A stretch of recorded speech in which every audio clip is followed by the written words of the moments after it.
Ako si Sara Duterte. Tatakbo bilang Pangulo ng Pilipinas. Sigurado na ang pagtakbo ni Vice President Sara Duterte sa pagkapangulo sa 2028. Inanunsyo yan ng bise sa kanyang pagharap sa media nitong Miyerkules ng umaga. Ayon kay VP Sara, bigo si Pangulong Ferdinand Marcos Jr. na tuparin ang mga pangakong binitawan nito noong kampanya, pati na rin sa sinumpaang tungkulin para sa bayan. Hindi na rin daw niya kinaya na maging bahagi ng 2025 national budget, kaya kumalas siya sa gabinete kahit alam niya na ang kapalit nito ay kanyang impeachment. Sa 5 pahinang talumpati, inisa-isa ng bise ang mga gusto niyang ihingi ng paumanhin sa mga Pilipino. Isa na rito ang pagtulong niya kay Pangulong Marcos para mahalal bilang presidente. Mga kababayan, humihingi ako ng paumanhin.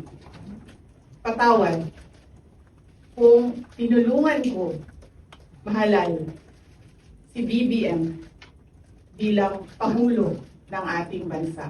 Humingi rin siya ng tawad dahil sa patuloy na pagbaha, pagtaas ng presyo ng mga pangunahing bilihin, kawalan ng seguridad sa pagkain, mahinang healthcare system, pagguho ng mga infrastruktura at ang patuloy na krimen, iligal na droga at terorismo.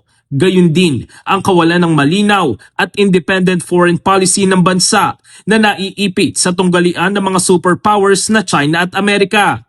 Ayon sa bise, madalas iniiwasan ng mga politiko ang maagang paghayag ng kanilang mga plano upang hindi sila maging target ng pag-atake. Pero para sa kanya, matagal nang sinira ng administrasyon ang kanyang pangalan. Giit pa niya, hindi siya kailanman natakot sa pagsira sa kanyang pangalan.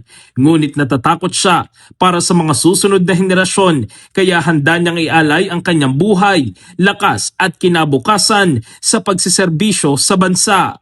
I cannot kneel before each and every Filipino to beg for forgiveness. Instead, I offer my life, my strength, and my future in the service of our nation.